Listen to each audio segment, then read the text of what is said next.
para que en medio de la dificultad, del sufrimiento que están pasando, puedan mantenerse firmes. Y es una palabra que necesitamos escuchar tal vez más a menudo, para saber, no porque no sepamos, pero a veces olvidamos, a veces no tenemos en cuenta, o a veces no aplicamos aquello que Dios nos da para que permanezcamos firmes en medio de la dificultad y del sufrimiento. Porque sufrimiento, como podríamos decir en el símil de la parábola de los fundamentos, cuando el Señor Jesús hablaba de las riadas, de las aguas que golpean la casa, siempre van a haber cosas que golpean nuestra vida, nuestra casa, nuestro ser, en todos los órdenes. Y la pregunta es, ¿dónde está afirmada esa casa? ¿Cuál es el fundamento? Y a veces la experiencia nos da la impresión de entender que a veces, a pesar de saber dónde es el fundamento, cuál es el fundamento sólido, que es la palabra de Dios, seguimos edificando en la arena. Tal vez por comodidad, tal vez por inercia, tal vez porque a veces otras ideas se nos inculcan o se nos meten en la cabeza sin parar a pensar. Y teniendo el firme fundamento, preferimos edificar en la arena. Y por eso es importante recordar estos recursos que tenemos para afrontar el sufrimiento, afrontar la riada que se produzca en nuestra vida. Así que vamos a leer el versículo 6 del capítulo 1 primeramente y después al capítulo 2. Dice, y vosotros vinisteis a ser imitadores de nosotros y del Señor, recibiendo la palabra en medio de gran tribulación, con gozo del Espíritu Santo. Y la frase, recibir la palabra en medio de la gran tribulación o de gran tribulación, con gozo del Espíritu Santo, es tal vez la expresión clave. Con esas palabras muy parecidas, en el capítulo 2 vuelve a retomar el tema, diciéndoles en el versículo 13, por lo cual también nosotros sin cesar damos gracias a Dios de que cuando recibisteis la palabra de Dios que oísteis de nosotros, la recibisteis no como palabra de hombres, sino según es en verdad la palabra de Dios, la cual actúa en vosotros los creyentes. Porque vosotros, hermanos, vinisteis a ser imitadores de las iglesias de Dios en Cristo Jesús, que están en Judea, pues habéis padecido de vuestra propia nación las mismas cosas que ellas padecieron de los judíos, los cuales mataron al Señor Jesús y a sus propios profetas, y a nosotros nos expulsaron y no agradan a Dios y se oponen a todos los hombres, impidiéndonos hablar a los gentiles para que éstos se salven. Así colman ellos siempre la medida de sus pecados, pues vino sobre ellos la ira hasta el extremo. Pero nosotros, hermanos, separados de vosotros por un poco de tiempo, de vista, pero no de corazón, tanto más procuramos con mucho deseo ver vuestro rostro, por lo cual quisimos ir a vosotros, yo Pablo ciertamente una y otra vez, pero Satanás nos estorbó. Porque ¿cuál es nuestra esperanza, o gozo, o corona de que me gloríe? ¿No lo sois vosotros delante de nuestro Señor Jesucristo en su venida? Vosotros sois nuestra gloria y gozo. Señor, gracias por tu palabra, gracias por la iglesia de Tesalónica que recibió también esta carta movida por tu Espíritu en el corazón y en la pluma de Pablo, para confortar también nuestros corazones, para ayudarnos a mirar en la dirección correcta, para afirmarnos en tu palabra. Ayúdanos a usar estos recursos en el bendito nombre de Cristo Jesús. Amén. El encargo que Pablo da a sus colaboradores en Tesalónica, según el versículo 12, justo antes del la parte que hemos leído, el versículo 3, dice, lo resumía en una frase. Versículo 12, os encargábamos que anduvieseis como es digno de Dios, que os llamó a su reino y gloria. Y esa frase, que anduvieseis como es digno de Dios, casi resume toda la doctrina que Pablo transmite en sus cartas y también aquí en esta carta a los tesalonicenses. Y los hermanos de Tesalónica entendieron eso y lo aplicaron a su vida. De tal manera que cuando afrontaron sufrimientos, padecimientos, los mantuvo firme en la fe. A veces tuvieron que sufrir acoso de judíos celosos de la ley que arremetían contra toda doctrina, toda enseñanza que pusiera en el centro a la persona de Jesucristo. cosa que ellos detestaban. A veces también levantando, dice la palabra en Hechos 17, que sobornaron a hombres ociosos, gente que no tenía nada que hacer, así que les sobornaron para que hicieran atropellos, hicieran cosas malas, atentaran también contra los creyentes. Y esto lo sufría la iglesia de Tesalónica. Pero en medio de ese sufrimiento, nos ha dicho en el versículo 6 del capítulo 1, que experimentaron gozo en medio de la tribulación, gozo en el Espíritu Santo. ¿Y cómo es posible experimentar gozo en medio del sufrimiento? Esta es la gran clave que el mundo no conoce, a no ser de que se entregue a un pensamiento positivista en el extremo o se entregue directamente a las drogas o a algún método psicotrópico que le evada de la realidad. Si no, ¿cómo es posible experimentar gozo en medio del sufrimiento? Estando en el Espíritu. Aquí en esta sección Pablo explica cómo pusieron en práctica los de Tesalónica para tener ese recurso de parte de Dios en sus vidas y pudieran hacer frente al sufrimiento y a la persecución. Y eso nos hace plantearnos la pregunta: ¿qué tal están nuestros recursos espirituales para afrontar las pruebas y la dificultad? ¿Cómo está nuestro botiquín espiritual? ¿Está bien preparado? ¿Estamos bien armados? ¿Estamos bien pertrechados? ¿O tal vez las pruebas son mayores en intensidad que el uso que hacemos de esos recursos? ¿Nuestros recursos son acaso menos eficaces que los de otros creyentes? ¿O son los mismos? ¿O el problema es que no los conocemos o no los sabemos utilizar? Cualquiera que sea la respuesta a esta pregunta, podemos verlo reflejados en la iglesia de los tesalonicenses, porque ellos nos mostraron 3 recursos que tenemos ante el sufrimiento. Y la primera de ellos la hemos mencionado mucho en esta mañana. El primer recurso que tenemos frente al sufrimiento es la palabra de Dios en nosotros.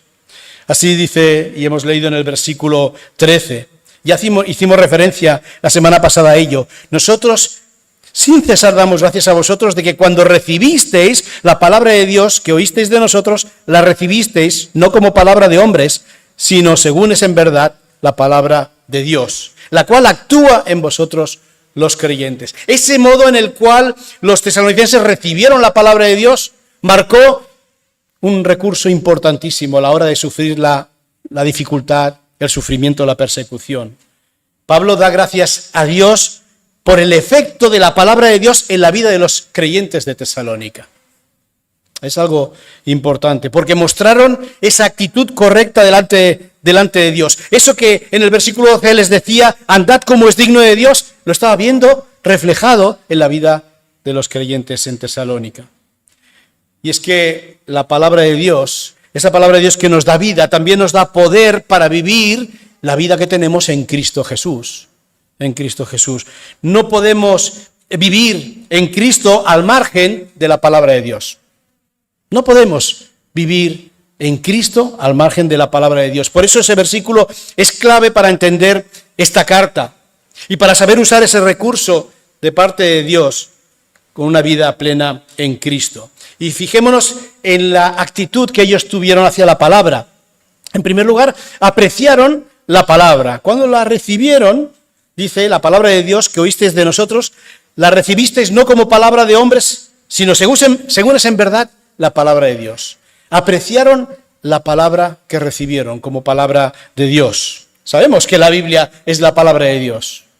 Bueno, tal vez el mundo no lo conoce. Para ellos puede ser un libro puramente religioso, pero es la palabra de Dios para ti y para mí. Es para mí. Por eso ellos la recibieron como tal. Es cierto que la recibieron a través de Pablo, la recibimos a través de personas, de seres humanos con defectos, seres humanos débiles, pero supieron ver detrás la palabra de Dios que les hablaba a ellos. No es un libro cualquiera, porque la palabra de Dios es diferente en varios órdenes, es diferente en su origen, es diferente en su carácter, en su contenido, y también lo es en su precio, en su coste. Mirad, es diferente en su origen. Nos dice la misma palabra que es inspirada por Dios Se lo dice Pablo a Timoteo en la segunda carta a Timoteo, capítulo 3, 16. La palabra de Dios es inspirada y está escrita por hombres, sí, pero guiados por el Espíritu Santo, como dice el apóstol Pedro en el capítulo 1. Ellos fueron guiados, fueron conducidos por el Espíritu Santo para escribir aquellas palabras. Así que es diferente a todos los libros que haya sobre la tierra en cuanto a su origen. Y de nuevo, no es porque lo creamos meramente, es porque la misma palabra de Dios lo dice y lo podemos atestiguar. Es también diferente en su carácter. La palabra de Dios dice y se describe en el Salmo 19 como santa, pura, perfecta, en una poesía hermosa acerca de la palabra de Dios, y transmite el carácter de esa palabra al que se deleita en ella. El que se deleita en ella recibe de esa palabra y se deja guiar de tal manera que puede transformar su vida. Y esa santidad, pureza, esa perfección, esa madurez también se va transmitiendo a aquel que se deleita en la palabra de Dios. Pero lo es también de diferente en su contenido. En su contenido, porque la palabra de Dios nos revela el camino de salvación. Nos conduce y apunta a la persona de Cristo, a la que debemos acudir porque cada uno de nosotros está perdido en el pecado. Y hasta que no encontramos a Cristo Jesús, no hay posibilidad de encontrar la salvación. Solamente hay un mediador entre Dios y los hombres, nos dice esa misma palabra, Jesucristo hombre. Solamente a través de Él tenemos acceso al Padre. Yo soy el camino, la verdad y la vida. Y nadie puede venir al Padre si no es a través de Cristo. Así que en cuanto a contenido nos indica cuál es el camino. No es cierto que cualquier camino es válido. Dice el libro de Proverbios que hay caminos que al hombre le parecen correctos, pero su final es camino de muerte. Solamente aquel que nos reveló el camino al Padre es el camino que debemos seguir. Si no, ¿de qué hubiera servido que Cristo viniera? Solamente para darnos algunos consejitos más, entre otros muchos de los que se pueden encontrar en cualquier filosofía humana. Si Él vino, y aquí es donde entramos en el cuarto aspecto de la palabra de Dios, en el coste de lo que supuso tener la palabra de Dios en nosotros, es porque tenía que ser el único camino a Dios. Decía del coste, y es que el precio de que el mismísimo Hijo de Dios se hiciera hombre y diera su vida por nosotros para que conociéramos esta palabra, bien merece que recibamos la palabra con una actitud correcta. Y esto lo entendieron los tesalonicenses. Y abrieron la palabra, o abrían la palabra con expectativa, con gozo, con aprecio, pensando en lo que Dios tenía para ellos. Y Pablo lo supo ver en sus vidas. Jesucristo, que es la palabra viva, así como la Biblia es la palabra escrita. Cristo, la palabra viva, la Biblia es la palabra escrita. Y ambos son pan de vida, ambos son paz, luz y verdad. Y están perfectamente ligadas. Si vemos cada una de cómo se originó o cómo se produjo, pensando, por ejemplo, que el Espíritu Santo vino sobre un ser humano, sabemos, la bienaventurada Virgen María, y engendró a una persona divina, que es Jesús. Conocemos como el misterio de la concepción, ¿verdad? Así que el Espíritu Santo viniendo sobre una persona divina, y lo que nació fue una persona vino sobre una persona humana, el Espíritu Santo, y produjo una persona divina. Y entended, produjo, entre comillas. En cambio, el Espíritu Santo vino sobre seres humanos, los profetas, los apóstoles, escritores, hombres, seres humanos, pero produjeron un libro divino, la palabra de Dios. De tal manera que, que en un creyente trata la Biblia de manera que como debe tratar a Cristo Jesús. De tal manera que cuanto más entendemos en Cristo Jesús, como le apreciamos, tanto más hemos de apreciar su palabra en la Escritura. De la manera que un creyente trata su Biblia, también muestra cómo ama a Jesucristo. ¿Qué importancia le damos a la palabra de Dios? ¿La apreciamos más que la comida, como dice el Salmo? Bueno, seguramente que si pasa la hora de la comida empezamos a notar en nuestro cuerpo ciertos picores o ciertas cosas internas, los jugos gástricos empiezan a trabajar y hay algo que dentro de nosotros que nos está solicitando que hay que llenar el depósito, ¿verdad? ¿Sentiríamos lo mismo de la palabra de Dios cuando pasamos el día y tal vez no abrimos sus páginas? ¿Hay algo dentro de nuestro interior que se remueve, que siente esa hambre y esa sed? Más que la comida, más que el descanso, es algo que necesitamos ejercitar en nuestras vidas. Cuando entendemos la importancia de la palabra de Dios en nosotros, entonces podemos llegar a experimentar aún, incluso física y emocionalmente, la necesidad de su palabra.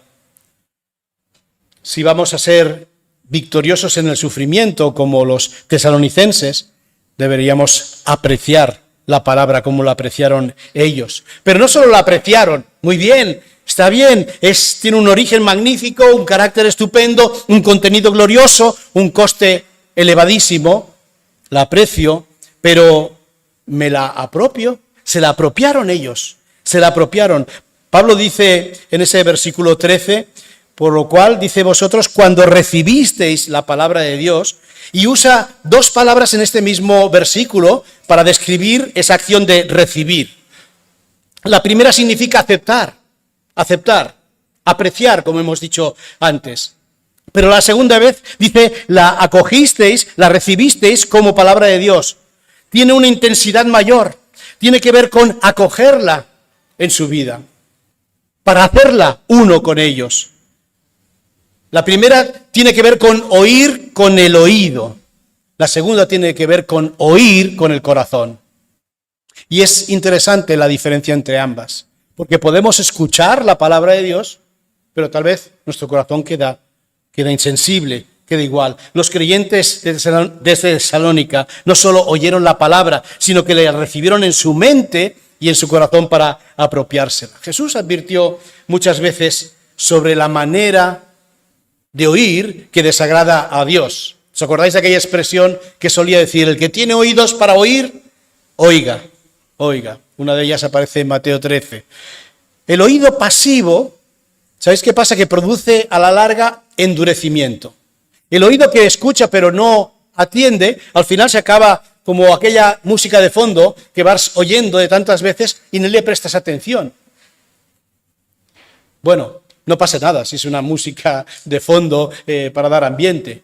Pero si se trata de la palabra de Dios para nosotros, entonces la cosa puede ser grave.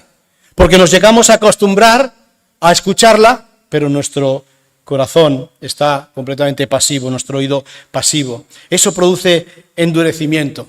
Mi madre tenía una expresión, que algunos a lo mejor también las conocemos porque estas expresiones van de familia a familia, ¿no?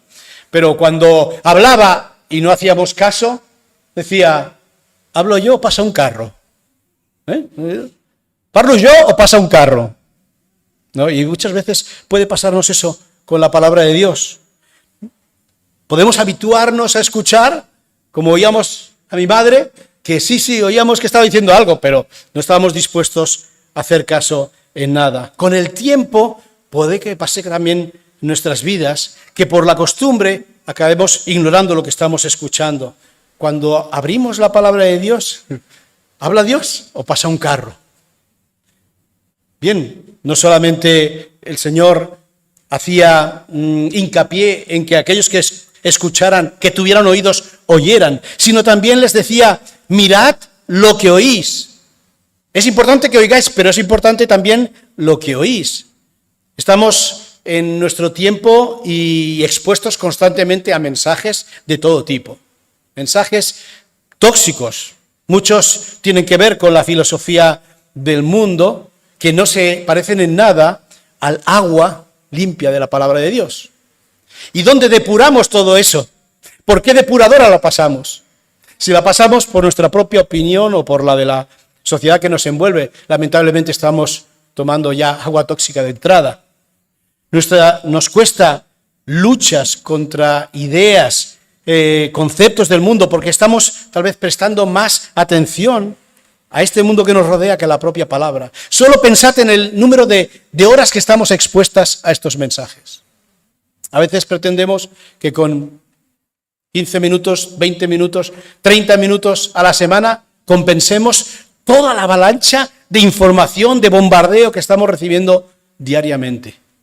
A veces pensamos ilusoriamente que también lo harán así nuestros jóvenes o nuestros niños. Pero no puede ser, no es así. Está desequilibrada completamente esa balanza. Por tanto, mirad también lo que oís. Mirad también lo que oís. A menudo escuchamos la palabra de Dios, sea en un culto, sea en la escuela dominical, o en el grupo de jóvenes, o cuando hay un campamento, pero tan pronto termina, como si cambiáramos el canal, ¡pum!, se cambia y bueno, solamente recordamos si la sesión fue divertida, fue entretenida, y ya está. Podemos caer en la tentación de sustituir a veces incluso la predicación de la palabra o en la meditación en la palabra por algo que nos distraiga y mensajes muy visuales. Será que nos vamos haciendo difíciles no solo de oír, sino también de discernir entre lo que oímos. Y aquel mensaje que escuchamos, tal vez una vez a la semana, 2 veces por semana, cuando sea, pues como las olas del mar, ¿no?, que escribes en la arena y en par de olas y se borra toda impresión de la palabra en nosotros. Mirad, escuchemos al Señor, mirad lo que oís, pero también dice, mirad cómo oís. En otra ocasión les dijo a sus discípulos, mirad pues cómo oís. Una advertencia más, con el tiempo, a fuerza de escuchar ese carro que pasa y no hacerle caso, llegamos a volvernos apáticos a la palabra. Bueno, una predicación más, bueno, un mensaje más, bueno, una meditación más, pero no hay cambio en nuestra vida, no hay transformación en nuestro ser, en nuestra vida. Entramos y salimos más o menos igual, más o menos igual. Desconectamos, nos puede pasar, cambiamos de canal, nos acostumbramos a la música de fondo y podemos llegar incluso a querer sustituir también la meditación de la palabra, la lectura profunda de la palabra, porque nos hemos hecho tardos para oír, como diría el autor de Hebreos. Ese camino, ¿sabéis dónde conduce? Conduce a la vida superficial, espiritual. Y seguramente, diría el apóstol Pedro, a la caída, al tropiezo. Detrás de muchos tropiezos, de muchas caídas, de mucha vida superficial, está un oído superficial también. Los cristianos de Tesalónica no solo aprendieron, oyeron la palabra y la apreciaron, también se apropiaron de ella. La recibieron como de parte de Dios y no de los hombres. Pero ahí no quedó solamente eso. Un tercer aspecto que ellos mostraron es que aplicaron la palabra de Dios. Dice Pablo al final del versículo 13, la palabra de Dios, la cual actúa en vosotros los creyentes. Permitieron que esa palabra fuera acción en su vida. Porque no es suficiente apreciar la palabra o hasta apropiarse de ella si no la aplicamos en nuestra vida. Dice el autor, Santiago, en el capítulo 1, no seamos solamente o meramente oidores, sino hacedores de la palabra, porque si no, nos engañamos a nosotros mismos. Y pone el ejemplo del mirarse al espejo y olvidarnos y salir como si nada, no hubiéramos visto nada. Cuando un espejo nos revela que hay cosas que hay que cambiar en nuestra vida, pero seguimos igual, estamos engañándonos a nosotros mismos. La palabra de Dios tiene un poder vivificante. Cuando creemos a Dios y le obedecemos, su poder se desata para cumplir su propósito en nosotros, a cumplir su voluntad en nosotros. Mientras que con una actitud de apatía, de lejanía, difícilmente puede llegar a cumplirse en nuestras vidas su voluntad. Bien, sí que se cumplirán sus juicios, sí se cumplirán sus advertencias, pero tal vez en aquello que podemos nosotros responder al Señor, vamos a quedar muy faltos. ¿Recordáis en la palabra del sembrador que a veces hemos compartido? Solo la semilla que figura la palabra de Dios, la misma parábola lo explica, solo la semilla que cayó en buena tierra es la que produjo el fruto esperado, ¿no?, por el sembrador. Ese símbolo de un corazón atento, un corazón dispuesto, es el que dio fruto. De la misma manera, la palabra que produce efecto en nuestra vida es la que cae en un corazón que está preparado para recibirlo. Y podemos decir, Señor, prepara nuestro corazón y punto. Pero también podemos hacer un ejercicio, decir, Señor, quiero que tú hables a mi vida. Quiero que tú me muestres también aquello que sea necesario cambiar. Y me des también el poder de tu Espíritu para poder hacerlo. Esto es lo que los discípulos o los creyentes de Tesalónica hicieron. Y esa palabra dio fruto. Y por eso Pablo decía, veo cómo actúa en vosotros. Si la palabra emociona, pero no arraiga, es como la semilla del pedregal. O si intentas recibirla, pero continuar con todo lo demás, ahogando tu vida, sea el placer, los negocios o todas las cosas que absorben nuestra atención, pues será como esa semilla entre espinos, no habrá fruto. Y si no hay fruto, jamás va a haber semilla que pueda reproducirse en nuestras vidas. No va a haber interés en que la palabra de Dios arraigue en el corazón de otras personas. No vamos a hablar de la palabra de Dios con otras personas porque no tendrá sentido, no la tiene en nuestras vidas. Y toda una cadena de consecuencias que van apareciendo en nuestra vida y a veces podemos percibirlas como normales, cuando el origen estaba en mi actitud al recibir la palabra de Dios. Por eso los tesalonicenses nos hablan aquí para decirnos, no solo basta con recibirla, con apropiarse de ella, piensa en cómo aplicar esta palabra en nuestra vida. Cada vez que la escuches, dices antes al Señor, Señor, prepara mi corazón para oír tu voz. Para oír tu voz. Y después, Señor, después de haberte escuchado, quiero tener la disposición de hacer algo con esto en mi vida.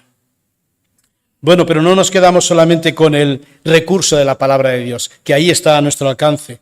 Hay dos cosas más rápidamente que vamos a ver de los tesalonicenses. Ellos, además de la palabra de Dios en ellos, en nosotros, tenemos también el recurso del pueblo de Dios a nuestro alrededor. El pueblo de Dios a nuestro alrededor. En los versículos 14 al 18 está hablando de ellos, aquellos que fueron imitadores, en primer lugar de Cristo Jesús, de los discípulos mismos y de todas las iglesias que seguían a Cristo. Ellos les imitaron en cuanto a ello. Y llegaron a ser imitadores hasta en los sufrimientos. Nosotros también sufrimos, también pasamos momentos difíciles, pérdidas de seres queridos, accidentes, circunstancias desagradables, tensiones en el trabajo, muchas otras cosas, pero los creyentes de Tesalónica sufrieron la persecución por ser cristianos. Si estás un poco al tanto de las informaciones que Puertas Abiertas distribuye habitualmente por los medios de comunicación, hablando de esos países y esos testimonios a veces de creyentes con nombres y caras, hermanos y hermanas nuestros que están sufriendo, nos damos cuenta de que vivimos en un mundo donde hay mucha persecución. Los tesalonicenses sufrieron en manos de los gentiles, así como la iglesia de Jerusalén sufrió de manos de los judíos. Pablo les anima recordándoles que su sufrimiento no es único ni es nuevo. Toda la era de la iglesia va a ser salpicada de ese padecimiento por el nombre de Cristo. Dios siempre ha usado ese fuego de la prueba, que es como le llama el apóstol Pedro, para purificar la fe de su pueblo y para aumentar su vigor.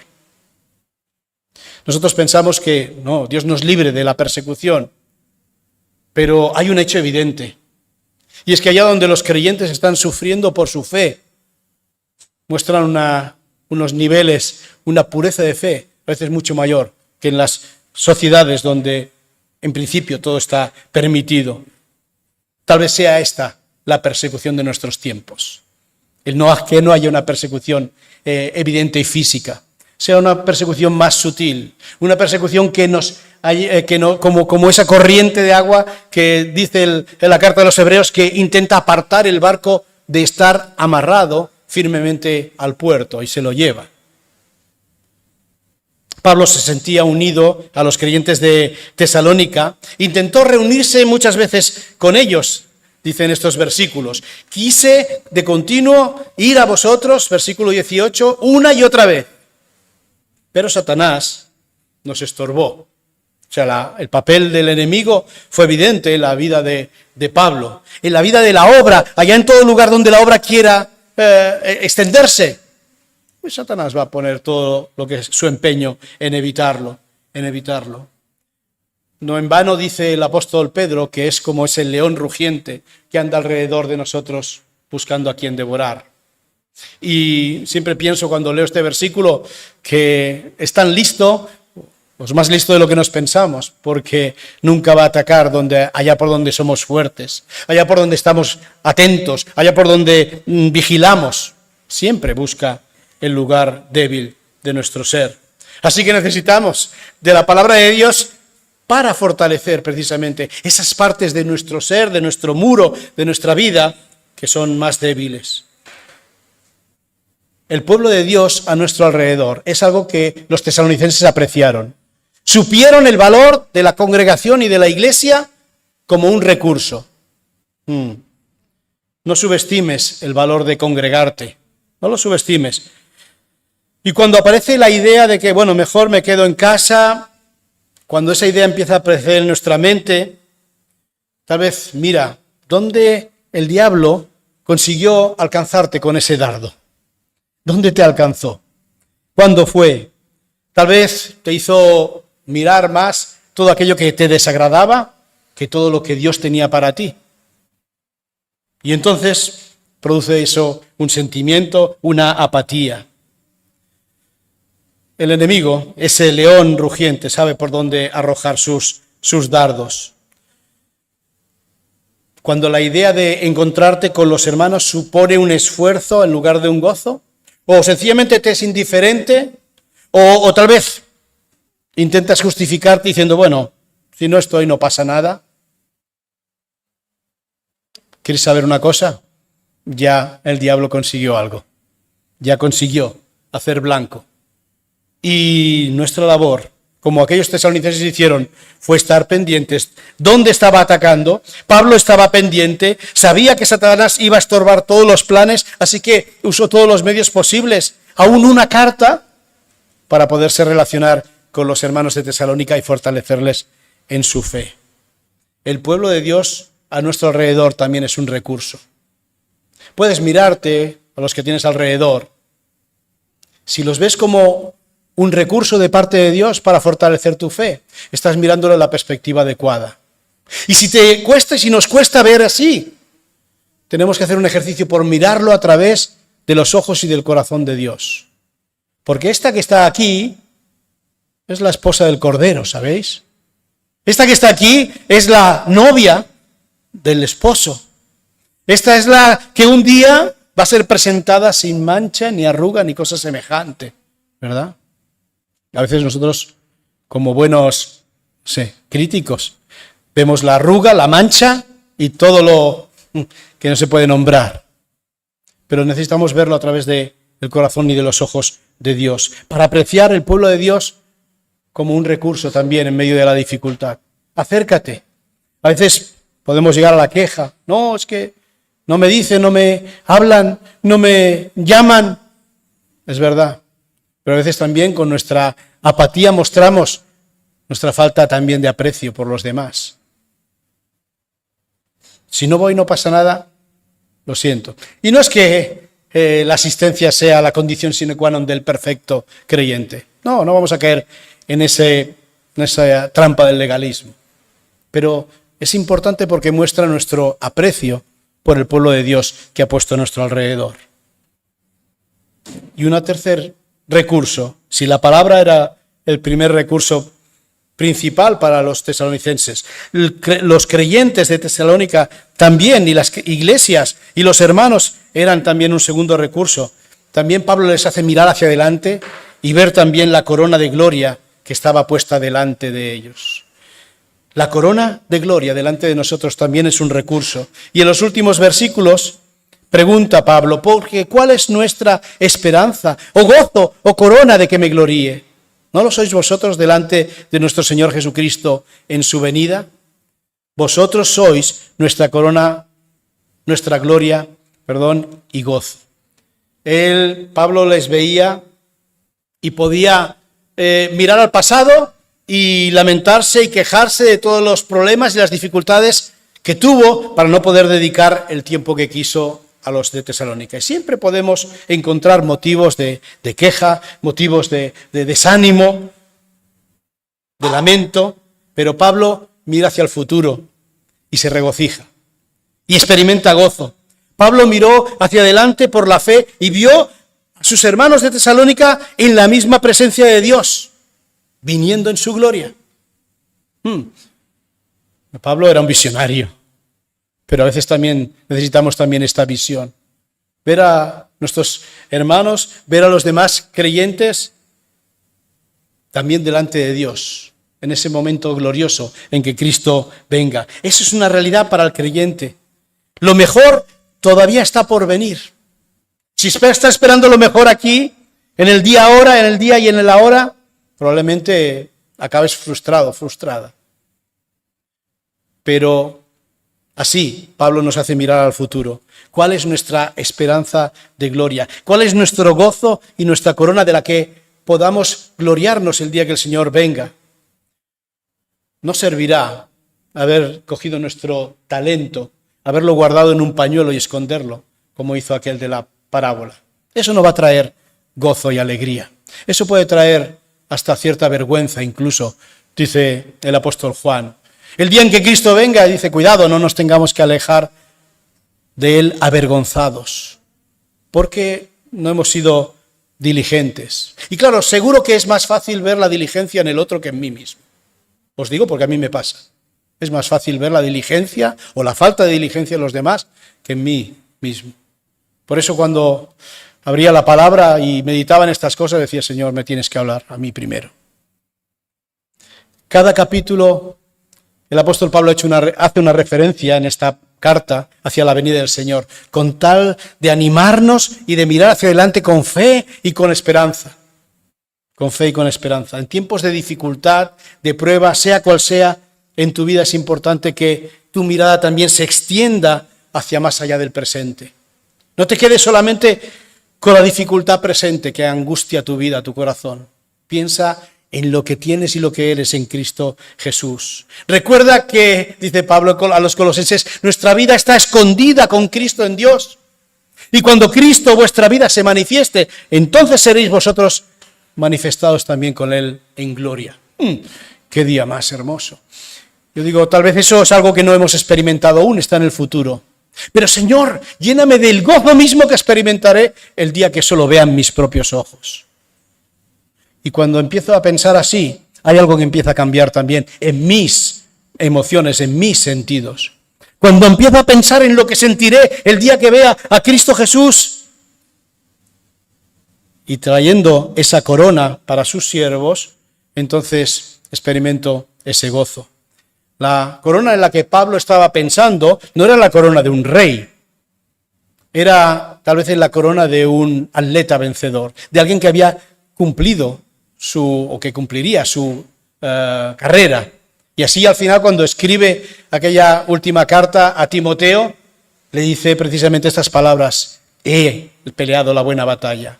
He cumplido, he ganado, he acabado la carrera, ¿verdad? Él esperaba esa corona de laurel dada al atleta vencedor. Y Pablo veía a aquellos creyentes como su gozo y corona ante el Señor. Qué hermoso poder tener un gozo y corona especial para aquellos que ganan almas, dice el libro de Daniel, capítulo 12, versículo 3. Eso significa que no es una corona exclusiva de aquel que tenga un don de evangelista. Es una corona también para todo aquel que habla de Cristo a los demás. No es cuestión de tener muchos o pocos resultados. Es cuestión de saber que eso que compartimos con los demás es necesario que sea escuchado. Todo aquel que está sirviendo al propósito de salvar almas tendrá esa corona. Tal vez no puedes predicar al uso, puedes orar, puedes invitar, puedes compartir un evangelio, un tratado, ¿Puedes ofrendar para que otros puedan seguir haciéndolo?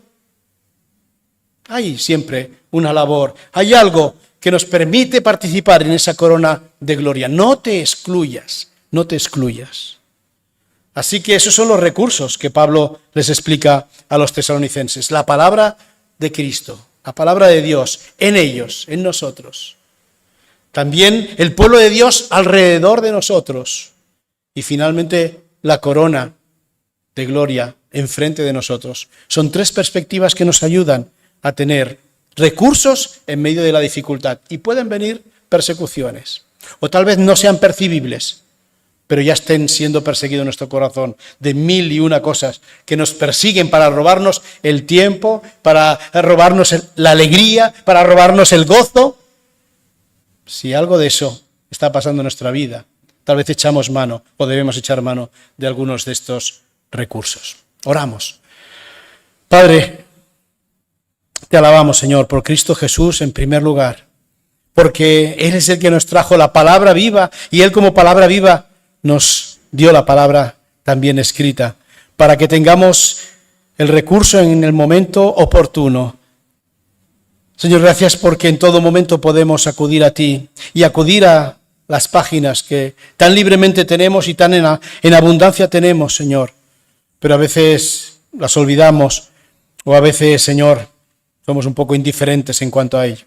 Te pedimos, Señor, que tú nos ayudes, nos perdones, pero también nos ayudes a ver estos recursos cerca de nosotros, tanto la palabra como en la iglesia, en los creyentes que pones a nuestro alrededor. Ayúdanos a verlos como recurso también de ti para afrontar momentos difíciles.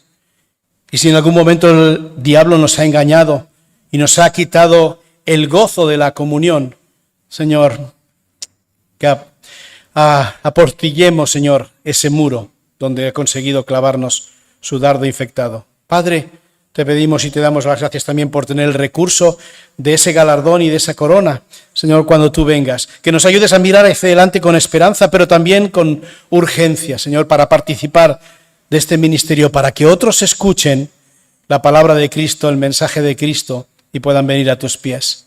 Oh Señor, te damos las gracias porque tú lo has provisto todo y por medio de tu Espíritu nos lo suministras.